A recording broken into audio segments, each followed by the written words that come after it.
नमस्कार दोस्तों, GK mythology में आपका स्वागत है।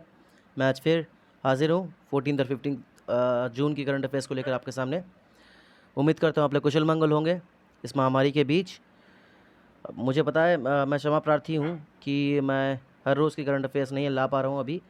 देखिए, मैं अभी फ़िलहाल कुछ दिनों से बिज़ी हूँ एंड आने वाले कुछ दिनों में भी रहूँगा बिज़ी। तो 1-2 दिन बाद से ये सारी चीज़ें सॉर्ट आउट हो जाएँगी, तो उसके बाद से मैं हर दिन की करंट अफेयर्स हर दिन लाना शुरू कर दूँगा। इवन पहले जिस वक़्त पे लाता था, अभी उससे जल्दी लाने की कोशिश करूँगा इसके बाद से।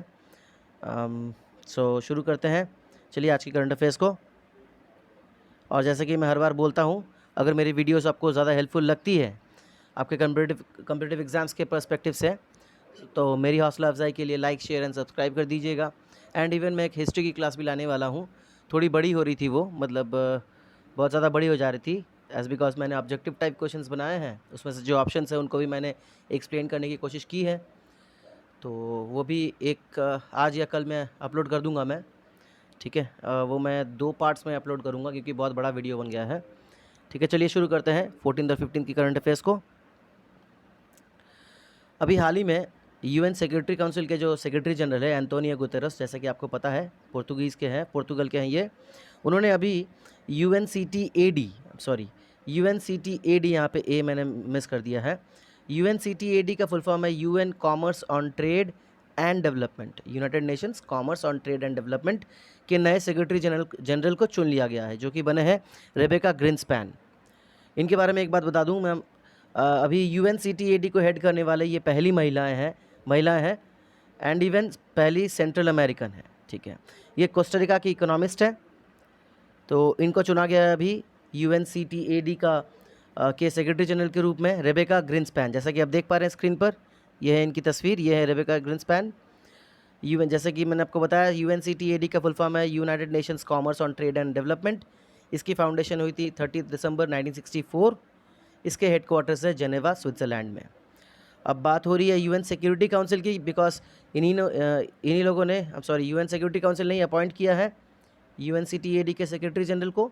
तो यूनाइटेड नेशंस की जितनी भी करंट अफेयर्स मैं लाया हूँ इससे पहले, तो उसमें मैंने उससे रिलेटेड बहुत सारी चीज़ें इंक्लूड की हैं।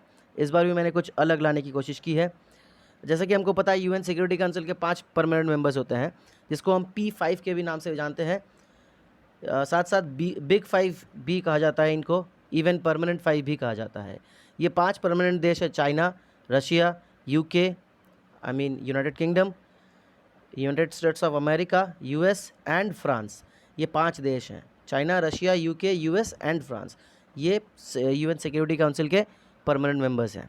चलिए बढ़ते हैं। जैसे कि आप देख पा रहे हैं, ये है इनकी फ्लैग, ठीक है। और ये जो सिक्योरिटी काउंसिल के 5 परमानेंट मेंबर होंगे, देखिए ये एक लॉ बनी थी, ठीक है। ओपेनहाइम्स इंटरनेशनल लॉ बनी थी। इसके आधार पर ये तय किया गया था कि यूएन सिक्योरिटी काउंसिल के 5 परमानेंट मेंबर बनेंगे। 5 कंट्रीज़ ऐसे होंगे जो इसके परमानेंट मेंबर बनेंगे। ये तय किया गया था ओपेनहाइम्स इंटरनेशनल लॉ के द्वारा। ओके, चलिए बढ़ते हैं नेक्स्ट की तरफ। अभी हाल ही में यूरोपियन स्पेस एजेंसी ने नासा की कंट्रीब्यूशन से डिक्लेयर किया है कि ये 2030 तक एनविजन प्लान लॉन्च कर देंगे। एनविजन प्लान है क्या? ये बेसिकली वेनस की स्टडी के लिए किया जाएगा, वेनस को स्टडी करने के लिए। मैं दोबारा रिपीट कर रहा हूँ, अभी हाल ही में यूरोपियन स्पेस एजेंसी ने नासा के कंट्रीब्यूशन से डिक्लेयर किया है कि ये 2030 तक एनविजन प्लान लॉन्च कर देंगे। एनविजन प्लान ये है वेनस की स्टडी के लिए। बताया जा रहा है कि ये लॉन्च किया जाएगा बिकॉज इसका मेन रीज़न यही है कि अर्थ, वेनस जो है, वेनस को अर्थ का ट्विन भी कहा जाता है, एज आपको पता है। इवन ये गोल्डीलॉक्स जोन में पड़ता है, ठीक है, जिसको हम हैबिटेबल जोन टू द सन भी कहते हैं। गोल्डीलॉक्स जोन आपको पता होगा, ऐसी जगह जो कि सूरज से ज़्यादा दूर नहीं है, ज़्यादा करीब भी नहीं है, एकदम अप्रोप्रिएट प्लेस है जहाँ पर लाइफ सस्टेन कर सकती है, इवन वाटर अपने लिक्विड फॉर्म में रह सकती है। तो ऐसे जगह पे होते हुए भी क्यों वेनस अर्थ से अलग है, कैसे अलग है, इस चीज़ को स्टडी करने के लिए ये एनविजन प्लान 2030 में लॉन्च किया जाएगा। किसके द्वारा? ESA, यूरोपियन स्पेस एजेंसी के द्वारा। किसके कंट्रीब्यूशन में? नासा के कंट्रीब्यूशन में। नेशनल एरोनॉटिक्स स्पेस एजेंसी, ये यूएस की स्पेस एजेंसी है। ये 1958 में बनी थी नासा। एंड आपको ये पता होना चाहिए, इंडिया की जो स्पेस एजेंसी है वो है इसरो, जिसका फुल फॉर्म है Indian space research organisation, and even ये बनी थी 1969 में। ये चीज़ें आपको ध्यान में रखनी चाहिए। चलिए, जैसे कि हम ईएसए की बात कर रहे हैं, यूरोपियन स्पेस एजेंसी की, मैंने आपको नासा के बारे में बता दिया कि वो 1958 में बनी थी। यूरोपियन स्पेस एजेंसी जो है ये बनी थी 1975 में यूरोप में। इसके हेडक्वार्टर्स है पेरिस, फ्रांस में। और इसके अभी हाल में सीईओ जो है फ़िलहाल वो है जोहान डेट्रिच वोमर, जोहान डेट्रिच। चलिए बढ़ते हैं नेक्स्ट की ओर। अभी हाल ही में नोवाक जोकोविच ने अपने लाइफ के 19th ग्रैंड स्लैम टाइटल को जीत लिया है। ये कैसे हुआ? ये बेसिकली उन्होंने फ्रेंच ओपन को जीत लिया है 2021 को, के फ्रेंच ओपन को। स्टीफेनोस सित्सिपास जो है, स्टीफेनोस सित्सिपास जो कि ग्रीक के रहने वाले हैं, ग्रीस के रहने वाले हैं, ग्रीक है ये। इन्होंने इन्हीं को नोवाक जोकोविच ने डिफीट किया है, डिफीट करके फ्रेंच ओपन टाइटल 2021 जीता है। और ये जो टाइटल इन्होंने जीता है, जैसे कि मैंने आपको पहले भी बताया था, बहुत सारे ओपन्स होते हैं, टूर्नामेंट्स होते हैं। 4 ओपन्स ऐसे हैं जैसे विम्बल्डन, यूएस, ऑस्ट्रेलियन और फ्रेंच ओपन। इन चारों को मिलाकर बनता है ग्रैंड स्लैम टाइटल। तो मैंने आपको कुछ दिनों पहले बोल ही दिया था कि जो भी इन ग्रैंड स्लैम्स को जीतता है, मेजॉरिटी में रहता है, जो भी इन ओपन्स को मेजॉरिटी में जीतता है वही ग्रैंड स्लैम टाइटल के हक का हकदार माना जाता है। तो इस बार का जो हकदार है वो है नोवाक जोकोविच। ये इनके करियर का 19th टाइटल है। और बात कर ले इसके बाद रॉजर फेडरर और जो राफेल नडाल हैं, राफेल नडाल एज़ आपको पता है ये स्पेन से बिलोंग करते हैं, एंड रॉजर फेडरर स्विट्ज़रलैंड से बिलोंग करते हैं। इन्होंने अपने करियर में 20 ग्रैंड स्लैम टाइटल जीत लिए हैं इंडिविजुअली, एक एक ईच। ओके, तो नोवाक जोकोविच ने अपनी 19th करियर टाइटल को जीता है, ग्रैंड स्लैम टाइटल। और इससे पहले भी मैंने आपको बताया था नोवाक जोकोविच ने 83rd टाइटल बेलग्रेड का जीत लिया है, 83rd करियर टाइटल जीत लिया है बेलग्रेड ओपन में। तो बात करें नोवाक जोकोविच की, तो इन्होंने अभी तक ऑस्ट्रेलियन ओपन को 9 बार जीता है, फ्रेंच ओपन को 2 बार जीता है, विम्बल्डन ओपन को 5 बार एंड यूएस ओपन को 3 बार जीता है। फ्रेंच ओपन जो इन्होंने इस बार जीती है, इसको लेकर ये 2 बार हुई है, ठीक है। इन्होंने फ्रेंच ओपन को इसको लेकर 2 बार जीता है। और वुमेन्स सिंगल्स की बात करें तो वुमेन्स सिंगल्स जो है वो बारबरा क्रेजिकोवा इन्होंने जीता है। ये चेक रिपब्लिक के सिटीज़न है, ठीक है, बारबरा क्रेजिकोवा। इन्होंने वुमेन्स सिंगल्स में फ्रेंच ओपन जीता है। चलिए बढ़ते हैं नेक्स्ट की ओर। ये एक ऑटोबायोग्राफी आई है, अमर्त्य सेन ने अपनी एक मेमोयर लिखी है, home in the world a memoir. ये लिखी गई है अमर्त्य सेन के द्वारा। इसको पब्लिश की जाएगी जुलाई के महीने में। इसको पब्लिश करने वाली है पेंगुइन रैंडम हाउस, ठीक है। इसके साथ साथ मैंने और एक बुक भी अभी इसमें एडिट की है। अभी सुरेश रायना जी की भी ऑटोबायोग्राफी आई है, बिलीव, बात करेंगे उसके बारे में भी। तो इसको दोबारा देख लेते हैं। अमर्त्य सेन ने अपनी मेमोयर रिलीज़ की है जिसका नाम है home in the world a memoir. ये पब्लिश की जाएगी पेंगुइन रैंडम हाउस के द्वारा आने वाले जुलाई मंथ में। बात करें अमर्त्य सेन की, तो इन्होंने 1998 में फिज़िक्स में नोबेल प्राइज़ जीता था। किस लिए? वेलफेयर इकोनॉमिक्स में इनका कंट्रीब्यूशन था, वेलफेयर इकोनॉमिक्स में इनका कंट्रीब्यूशन था। इसी कारण से इनको नोबेल प्राइज़ इन फिज़िक्स दिया गया था 1998 में। तो एज़ बिकॉज ये एक इंडियन थे, इंडियन नोबेल प्राइज़ विनर थे, तो मैंने एक लास्ट जो इंडियन नोबेल प्राइज़ विनर थे उनका नाम भी यहाँ पे इंक्लूड किया है। 2019 में अभिजीत बैनर्जी, आपने सुना होगा, और उनकी वाइफ एस्थर डफलो, इन दोनों को नोबेल प्राइज़ इन इकोनॉमिक्स मिला था। क्यों मिला था? For their experimental approach to alleviating global poverty. Global poverty को हटाने के लिए इनके कुछ अप्रोच थे, ठीक है, उनको इसी कारण से इन दोनों को नोबेल प्राइज़ इन इकोनॉमिक्स मिली थी 2019 में। तो जैसा कि मैंने आपको कहा कि सुरेश रैना की भी अभी एक ऑटोबायोग्राफी निकाली गई है, उन्होंने लिखी है, साथ साथ उसके को ऑथर भी है। उनके ऑटोबायोग्राफी का नाम है believe what life and cricket taught me. ये है सुरेश रैना, ये है इनकी बुक, देख सकते हैं आप। तो इनके जो को ऑथर है उनका नाम है भारत सुंदरेसन, ये है इनके को ऑथर। तो ये 2 बुक्स अब रिलीज़ हुई है। एक तो है अमर्त्य सेन की जो जुलाई में होगी, और सुरेश रैना की अभी हो चुकी है। चलिए बढ़ते हैं नेक्स्ट की तरफ। ये बहुत प्राउड न्यूज़ है हमारे इंडिया के लिए। अभी आईआईटी रुड़की, जो अभी फ़िलहाल बहुत सारे न्यूज़ में है, जैसे कि मैंने आपको कहा यूनिवर्सिटी रैंकिंग्स में भी IIT रुड़की आ गई है लिस्ट में, अच्छे रैंक पर है, 55 आई थिंक रैंक है उनका। तो IIT रुड़की के एक प्रोफेसर है शैलेश गोविंद गनपुले, इन्होंने अभी NSG counter IED and counter terrorism innovator award जीत लिया है 2021 का। I would repeat it, NSG counter, NSG means national security guard, जैसा कि आपको पता है, national security guard counter, and IED stands for improvised explosive device and counter terrorism innovator award 2021। ये अभी प्रोफेसर शैलेंद्र गोविंद गनपुले जी ने ये अवार्ड रिसीव की है, जो कि IIT रुड़की से बिलोंग करते हैं। अच्छा, ये अवार्ड इनको दिया क्यों गया है, ये आप नीचे पिक्चर में देख पाएंगे। ये एक ब्लास्ट रेजिस्टेंट हेलमेट इन्होंने बनाया है, देख पा रहे हैं, ये बहुत गर्व की बात है सही में। और इन्होंने जो स्पीच दी है, असाधारण स्पीच है वो, आप लोगों को वो देखना चाहिए, वो स्पीच पढ़ना चाहिए, बहुत असाधारण स्पीच दी है। इन्होंने कहा है कि जो हमारे डिफेंस फोर्सेस हैं, जो ऑफिशियल्स हैं, आर्मी ऑफिसर्स हैं, जो हमें प्रोटेक्ट करते हैं, हमारे बॉर्डर्स को प्रोटेक्ट करते हैं, तो उनके लिए हम डायरेक्टली कुछ तो कर नहीं सकते हैं, हम खुद भी डायरेक्टली बॉर्डर में जाकर उनके साथ पार्टिसिपेट नहीं कर सकते हैं।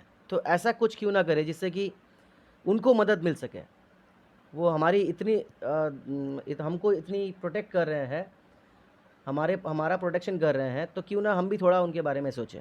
और भी ऐसा बहुत कुछ था, बहुत बढ़िया लगा मुझे उनका स्पीच। तो इन्होंने ये ब्लास्ट रेजिस्टेंट हेलमेट बनाया है, ठीक है। अभी हाल ही में जो बहुत सारे किस्से हुए हैं बम ब्लास्ट के, उसको ध्यान में रख के, तो इसीलिए इनको ये अवार्ड मिली है, ठीक है। और बात कर लें इनकी, शैलेश गनपुले जी, जैसा कि आप देख पा रहे हैं पिक्चर में, ये IIT रुड़की के professor of mechanical and industrial engineering department है, ठीक है, mechanical and industrial engineering department के प्रोफेसर है IIT रुड़की के। और जैसे कि मैंने आपको बताया, IED stands for improvised explosive device, NSG मैंने आपको बता दिया, नेशनल सिक्योरिटी गार्ड। अब बात हो रही है नेशनल सिक्योरिटी गार्ड की, तो एक चीज़ मैं आपको बता दूं, ये बनी थी 1986 में, इसके हेडक्वार्टर्स है न्यू दिल्ली, जैसे कि मैंने आपको कह दिया, ज़्यादातर आर्म फोर्सेस जो हैं उनके जो हेडक्वार्टर्स है वो न्यू दिल्ली में ही है। अब नेशनल सिक्योरिटी गार्ड जो है, इसके बनने के पीछे रीज़न क्या था,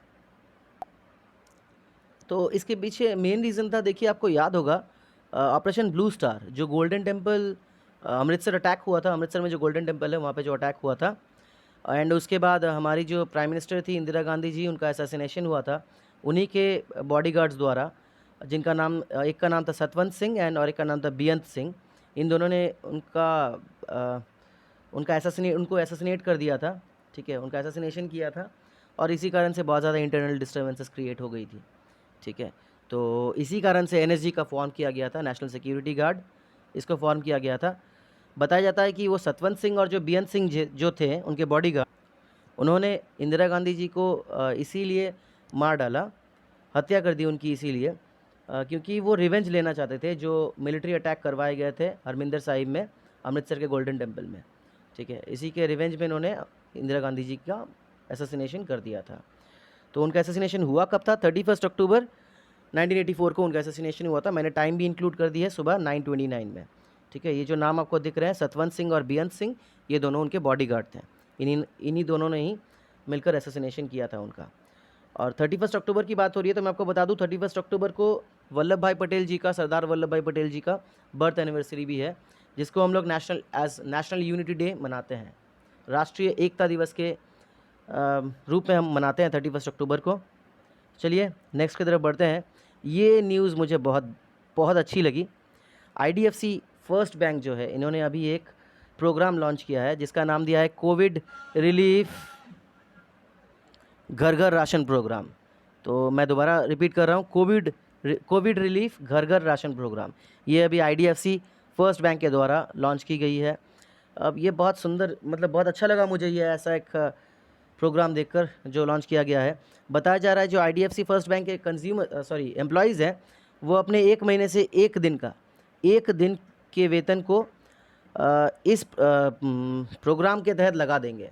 इनके जो 50,000 एम्प्लॉयज़ हैं, ठीक है, इनके जो 50,000 Covid affected low income IDFC first bank customers हैं, इनके लिए ये अपने महीने के 1 दिन का सैलरी डोनेट करेंगे एंड इनको राशन देंगे, ठीक है। राशन किट में जो जो इंक्लूडेड है आप देख सकते हैं, मैंने इंक्लूड किया है 10 केजी चावल या गेहूँ, 2 केजी दाल, 1 केजी चीनी, नमक, 1 KG cooking oil, 5 packet spices, ठीक है, मसाले, और टी बिस्किट्स, ये सब तो इंक्लूडेड है उसी में, ठीक है। तो ये राशन दिया जा रहा है उनके जितने भी 50,000 Covid affected low income customers हैं, ठीक है। जो लो इनकम कस्टमर्स हैं उनको अभी ये राशन दिया जाएगा। ये बैंक प्रेफर नहीं कर रही है, ठीक है, बैंक सपोर्ट नहीं कर रही है इसके लिए। बैंक के जो एम्प्लॉयज़ है वो अपनी सैलरी डोनेट कर रहे हैं, 1 दिन की सैलरी इस काम के लिए। बहुत क्या कहूँ मैं, मुझे सही में कभी कभी गर्व होता है यार, मैं इस देश से बिलोंग करता हूँ। ये मैंने ऐसा क्यों कहा आपको पता लगेगा, इसमें और एक करंट अफेयर्स भी है, बहुत हैरान करने वाली बात है। इंसानियत अभी भी ज़िंदा है, इससे पता लगता है। इसके बाद जो न्यूज़ हम पढ़ेंगे, और अभी भी इंडिया ही है दुनिया में जो पूरी दुनिया को इंसानियत सिखा सकता है, ये समझ आता है ऐसे कुछ न्यूज़ को देखकर। चलिए बढ़ते हैं नेक्स्ट की ओर। कुछ ऑबिच्यूरीज मैंने यहाँ पे इंक्लूड की है, कुछ डेथ्स हुए हैं। अभी हाल ही में ब्रिगेडियर रघुवीर सिंह रजावत जी का देहांत हुआ है। ये महावीर चक्र, इनको महावीर चक्र भी मिला था, ठीक है। इनका बहुत रिकॉर्ड बहुत बड़ा है, मैंने बहुत शॉर्ट में कवर करने की कोशिश की है।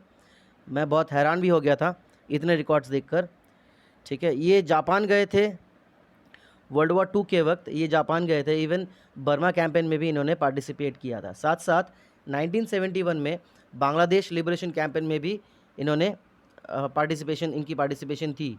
इवन 1965 इंडो पाक वॉर, कोरियन वॉर जो 1954 में हुआ था, Israel Egypt war. Israel Egypt war में ये किसी के सपोर्ट में नहीं गए थे, यूएन से एक टीम भेजी गई थी, ठीक है, पीस कीपिंग टीम भेजी गई थी 1958-59 में, उसमें ये शामिल थे।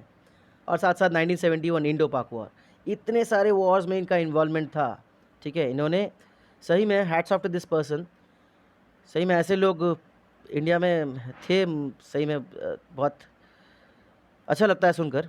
चलिए बढ़ते हैं नेक्स्ट की तरफ। अभी मिल्खा सिंह जी जो हैं, तो उनकी जो एथलीट है, हमारे नेशनल एथलीट थे, सॉरी है अभी भी, तो अभी पार्टिसिपेट तो करते नहीं है, उम्र बहुत ज़्यादा हो गई है उनकी। तो उनकी वाइफ जो है निर्मल मिल्खा सिंह कौर, उनका देहांत हो गया ड्यू टू कोविड-19 कॉम्प्लिकेशंस, ठीक है। तो उनकी वाइफ का नाम था निर्मल साइनी, उनकी वाइफ का नाम था, शादी के बाद जो निर्मल मिल्खा सिंह कौर हो गया। ये इंडियन वुमेन फुटबॉल टीम के कैप्टन भी रह चुके हैं, ये देख पा रहे हैं आप। ये है मिल्खा सिंह और इनकी वाइफ निर्मल साइनी जी, निर्मल मिल्खा सिंह कौर जी, इनका देहांत हो गया अभी। चलिए बढ़ते हैं नेक्स्ट की तरफ। इज़राइल, चलिए बहुत बढ़िया न्यूज़ है ये। इज़राइल अभी वर्ल्ड की पहली मास्क फ्री कंट्री बन गई जून 15 से, ठीक है। इससे पहले मैं आपको बता दूं, इज़राइल में मास्क पहनना इससे पहले भी बैन था, मतलब इसके पहले भी इज़राइल ने मास्क पहनने को रेस्ट्रिक्शन नहीं रखा, मतलब कोई लाजमी नहीं बनाई थी, ठीक है, कि मास्क पहनना ही पड़ेगा। परंतु इस बार इन्होंने डिक्लेयर कर दिया है कि भैया मास्क पहनना ही नहीं है, ठीक है। तो बात हो रही है इज़राइल की, तो मैं आपको बता दूं हाल ही में और एक न्यूज़ भी है इससे एसोसिएटेड। हम इनके जो प्राइम मिनिस्टर थे इज़राइल के, बेंजामिन नेतन्याहू, जो लॉन्गेस्ट सर्विंग प्राइम मिनिस्टर थे, 12 ईयर्स इन्होंने सर्व किया था इज़राइल को, ठीक है, जो लिकुड पार्टी से बिलोंग करते थे। अभी उनका कार्यकाल ख़त्म तो नहीं बोल सकते हैं, बेसिकली जो सपोर्ट था उनका वो हट गया है, ठीक है। तो अभी नए प्राइम मिनिस्टर बने हैं नेफ्ताली बेनेट इज़राइल के, ये यामिना पार्टी से बिलोंग करते हैं। इनकी एक कोalition गवर्नमेंट बनी है, समझिएगा इसको, इनकी कोalition गवर्नमेंट बनी है यामिना पार्टी और सेंट्रिस्ट यश आतिद पार्टी के साथ। तो सेंट्रिस्ट यश आतिद पार्टी जो है, इनके लीडर है याइर लापिड। मैं आपको बता दूं यमिना पार्टी जो है नेफ्ताली बेनेट, इन्होंने बहुत सारी कंट्रोवर्शियल स्टेटमेंट दी थी। उनमें से कुछ ऐसा था, एक ऐसा भी था कि उन्होंने कहा था कि मैं बेंजामिन नेतन्याहू से भी ज़्यादा राइटिस्ट हूँ, ठीक है। उन्होंने कहा था कि बेंजामिन नेतन्याहू ने तो सिर्फ गाज़ा में अटैक्स करवाए, मैं होता तो हत्या लेता गाज़ा को, ठीक है। ऐसे भी स्टेटमेंट्स इन्होंने दी हैं। अब बात यह है कि नेफ्ताली बेनेट 4 साल तक प्राइम मिनिस्टर नहीं रहेंगे, कोalition गवर्नमेंट है तो 2 साल तक ही ये प्राइम मिनिस्टर बने रहेंगे। उसके 2 साल बाद, मतलब उसके बाद जो 2 साल रह जाएंगे वो याइर लापिड बनेंगे, ठीक है। याइर लापिड 2023 से 2025 तक प्राइम मिनिस्टर का पद संभालेंगे। अब देखना ये ज़रूरी है, एज बिकॉज देखिए सबके अंदर एक ग्रीड काम करती है, लालच काम करती है। तो नफ्ताली बेनेट भी ज़रूर ऐसा कुछ करेंगे जिससे कि उनको 2 साल बाद हटना ना पड़े, ठीक है? समझ सकते हैं आप, प्राइम मिनिस्टर पद है। तो नफ्ताली बेनेट इससे पहले जो थे वो बेंजामिन नेतन्याहू के मिनिस्ट्री में भी रह चुके थे, ठीक है? उनके डिफेंस मिनिस्टर भी थे बेंजामिन नेतन्याहू के अंडर। एंड कहा जाता है कि इनकी बहुत सारी ऐसे किस्से भी है जहां इन्होंने बहुत क्रूरता दिखाई है, ठीक है? जैसे समझ में ही आता है इनकी भाषण से भी कि ये बहुत ज़्यादा राइटिस्ट है। अब देखना पड़ेगा कि 2 साल में ये ऐसा क्या करते हैं जिससे कि इनका टेन्योर ख़त्म ना हो, ठीक है? जिससे 2 साल बाद इनको पद छोड़ना ना पड़े, ठीक है? एंड मैं आपको बता दूं एक चीज़, ये जो इलेक्शन हुई थी इसमें बेंजामिन नेतन्याहू की जो पार्टी थी उसका नाम है लिकुड, ठीक है? देख पाएंगे लिकुड, नेशनल लिबरल मूवमेंट। इसमें जो सपोर्ट था बेंजामिन नेतन्याहू को 59 सपोर्ट्स मिली थी, सीट्स मिली थी, और नफ्ताली बेनेट और इस कोalition गवर्नमेंट को 60 सीट्स मिली थी। देखिए ये बहुत ज़्यादा व्याकुल कर देगी आपको, क्योंकि बेंजामिन नेतन्याहू ने जाते जाते ये भी कहा था कि नफ्ताली बेनेट अच्छे इंसान, मतलब अच्छा तो ऐसा कुछ कहा नहीं था, सॉरी, उन्होंने कहा था कि नफ्ताली बेनेट के द्वारा देश को संभाला नहीं जाएगा, ठीक है? उनमें एक्सपीरियंस है पर इतना भी एक्सपीरियंस नहीं कि देश को संभाल लें, तो मुझे वापस आना पड़ेगा, मैं वापस आऊँगा, ये लफ्ज़ थे उनके। एंड इवन देखिए आ भी सकते हैं, 1 सीट का गैप है, इनके कोalition गवर्नमेंट को 60 सीट्स मिली है और बेंजामिन नेतन्याहू को 59 सीट्स मिली है, बस 1 सीट का हेरफेर है। कहीं अगर 1 सीट इधर से उधर हो गई, कहीं अगर अनबन हो गई इनके बीच, तो देखिएगा क्या पता 2 से 3 महीने बाद बेंजामिन नेतन्याहू ही ना आ जाए रिटर्न, ठीक है? चलिए बढ़ते हैं। तो बेंजामिन नेतन्याहू सही में ये बंदा बहुत बहुत स्ट्रॉन्ग बंदा है। चलिए बढ़ते हैं, इज़राइल के बारे में बात हो रही, तो इज़राइल की कैपिटल है जेरूसलम, और जैसे कि मैंने आपको बताया इंडिया जेरूसलम को रिकॉग्नाइज़ नहीं करती है। इंडिया मानती है कि तेल अवीव है इज़राइल का कैपिटल, और इसकी करेंसी है शेकेल, और प्राइम मिनिस्टर तो मैंने आपको बता दिया अभी नफ्ताली बेनेट बने हैं, ठीक है? चलिए बढ़ते हैं नेक्स्ट की ओर। अभी इंडिया का पहला विलेज जम्मू कश्मीर में एक जगह है बंदीपुरा, वहाँ पे एक विलेज है वेयान विलेज, वो इंडिया का पहला विलेज बना है जो कि 18 ईयर्स से अबव जितने भी बंदे हैं हर किसी का वहाँ वैक्सीनेशन हो चुका है, ठीक है? इवन कहा जा रहा है कि वहाँ पर जो 45 प्लस के एज ग्रुप के बंदे हैं, लोग हैं, उनमें भी 70% का वैक्सीनेशन हो चुका है, ठीक है? तो ये न्यूज़ है। अभी इंडिया का पहला विलेज बना है वेयान विलेज, बंदीपुरा में है, जम्मू कश्मीर, जो कि 18 प्लस एज है, 18 प्लस से 45 तक या 44 तक पकड़ सकते हैं हम। तो जो एज के लोग हैं, इस ग्रुप के जो लोग हैं इनका वैक्सीनेशन हो चुका है। ये पहली विलेज बनी है इंडिया की। बात हो रही है जम्मू एंड कश्मीर की, आपको पता होगा ये बनी थी 31 अक्टूबर 2019 में as a union territory. Ladakh को इनसे अलग किया गया था, ठीक है? इससे पहले ये एक स्टेट थे, 370 हटाया गया आर्टिकल। तो जम्मू कश्मीर की बात हो रही है, ये कैपिटल, इसकी 2 कैपिटल्स है, एक समर कैपिटल एक विंटर कैपिटल। समर कैपिटल है श्रीनगर जो कि झेलम नदी के किनारे स्थित है, और विंटर कैपिटल है जम्मू तवाई नदी के किनारे स्थित है। चलिए नेक्स्ट की तरफ बढ़ते हैं। अभी हाल ही में माई लैब, ठीक है, एक बायोटेक्नोलॉजी कंपनी है माई लैब डिस्कवरी सॉल्यूशंस, इन्होंने अपने ब्रांड एम्बेसडर के रूप में अक्षय कुमार को चुन लिया है। ये देख सकते हैं आप, अक्षय कुमार, और इनके हाथ में ये माई लैब की, हाँ चलिए ये इसके बारे में बता देते हैं। ये कोविसेल्फ जो आपको दिख रहा है ना इनके हाथ में, तो ये इंडिया का पहला सेल्फ टेस्ट कोविड-19 सेल्फ टेस्ट किट है, ठीक है? इंडिया का पहला कोविड-19 सेल्फ टेस्ट किट है जो कि इस कंपनी के द्वारा बनाई गई है, माई लैब कंपनी के द्वारा, ठीक है? माई लैब डिस्कवरी सॉल्यूशंस के द्वारा, ठीक है? ये देख पा रहे हैं आप, माई लैब बनी थी 2016 में, इसके हेडक्वार्टर्स है पुणे में।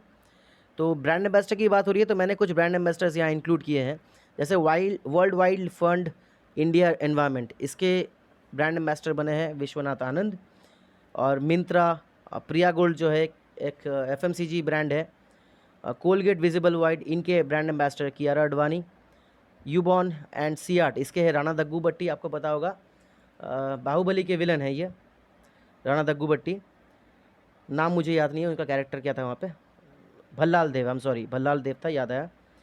तो वो है राणा दग्गूबट्टी, इनको अभी यूबॉन और सियाट के ब्रांड एम्बेसडर चुन लिए गए हैं।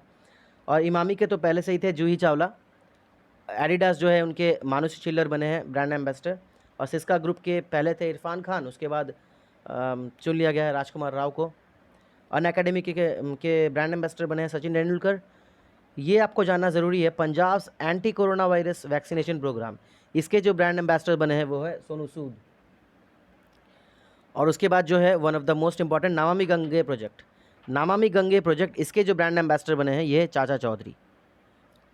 चलिए बढ़ते हैं नेक्स्ट की तरफ। अभी गेलफंड चैलेंज चेस टाइटल ये जीता है डी गुकेश ने।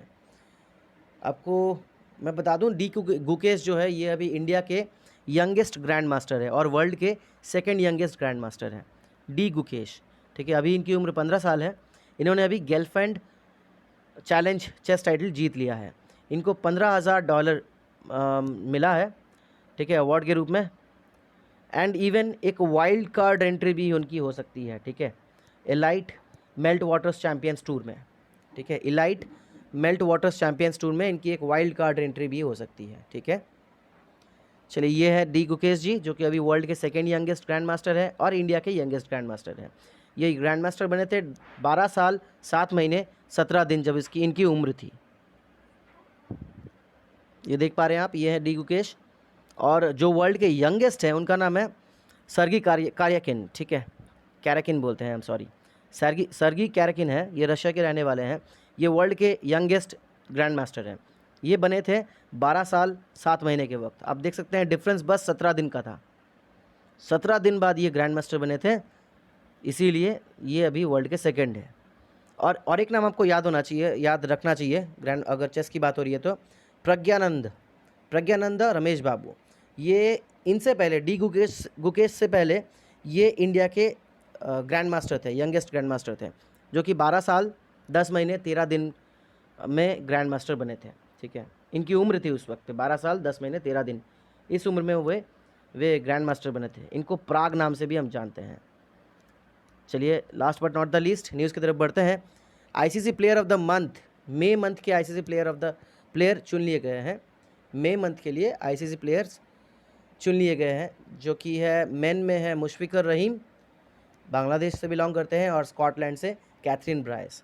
मैं कैथरीन ब्राइस के बारे में आपको ये बता दूं कि स्कॉटलैंड का अगर कोई प्लेयर क्रिकेटर, चाहे वो मेंस में हो या विमेंस में, कोई अगर सबसे ज़्यादा विख्यात है, सबसे ज़्यादा रिकॉर्ड्स है, तो वो यही है, कैथरीन ब्राइस। ठीक है, इनको अभी ICC player of the month awards for May के लिए चुना गया है वुमेन में। ठीक है, और मेन में है मुशफिकुर रहीम बांग्लादेश के। ये देख रहे हैं मुशफिकुर रहीम, और ये है कैथरीन ब्राइस। साथ साथ अभी आईसीसी हॉल ऑफ फेम भी चुन लिया गया है। इसको 5 एराज में डिवाइड किया गया है। जो आईसीसी हॉल ऑफ फेम के लिए जिनको चुना गया है, तो इनको 5 एराज में डिवाइड किया गया, 5 पीरियड्स के अनुसार इनको चुना गया है। पहला है अर्ली पीरियड में ऑब्री फॉकनर साउथ अफ्रीका के एंड मॉन्टी नोबल, ये ऑस्ट्रेलिया के, इन दोनों को चुना गया है इस एरा के लिए, अर्ली एरा के लिए। और इंटर वॉर एरा, इसके बाद जो नेक्स्ट एरा है इंटर वॉर एरा, इसके लिए सर लियरी कॉन्स्टेंटाइन जो वेस्ट इंडीज़ से बिलोंग करते हैं, एंड स्टैन मैकबी जो ऑस्ट्रेलिया से बिलोंग करते हैं, इनको चुना गया है। अब आते हैं इंपॉर्टेंट पोस्ट वॉर एरा। इसके लिए इस वक्त के लिए टेड डेक्स्टर जो इंग्लैंड से बिलोंग करते हैं, और विनू मांकड़ जो हमारे इंडिया से बिलोंग करते हैं, इनको चुना गया है। यह फोटो में देख पाएंगे एकदम कॉर्नर पे, ये है विनू मांकड़ जी, इनको चुना गया है पोस्ट वॉर एरा के लिए। ठीक है, ओडीआई एरा में बॉब विलिस को चुना गया है जो इंग्लैंड से बिलोंग करते हैं, एंड डेसमंड हाइनेस, इनको चुना गया है जो वेस्ट इंडीज़ से बिलोंग करते हैं। Last but not the least modern era से जो चुने गए हैं, आपने इनका नाम बहुत सुना होगा, क्योंकि ये मॉडर्न एरा मतलब हमारे पीरियड के वक्त ही था। एंडी फ्लोर है, ठीक है, ये जिम्बाब्वे के रहने वाले हैं, जिम्बाब्वे के प्लेयर हैं। एंड कुमार संगकारा, इनको तो कौन नहीं जानता, ये श्रीलंका के रहने वाले हैं। ठीक है, श्रीलंका क्रिकेट टीम के प्लेयर थे, अब रिटायरमेंट ले चुके हैं ये भी। ठीक है, तो इन सबको अभी आईसीसी हॉल ऑफ फेम में इंक्लूड किया गया है on the basis of 5 eras. ठीक है, चलिए दोस्तों आज के लिए इतना ही, मिलते हैं फिर नेक्स्ट करंट अफेयर्स के साथ। मैं हिस्ट्री की वीडियोस भी डाल दूंगा, कोशिश करूंगा जल्दी से जल्दी वीडियोस को अपलोड करने की। चलिए मिलते हैं दोस्तों, बाय बाय, टेक केयर, जय हिंद।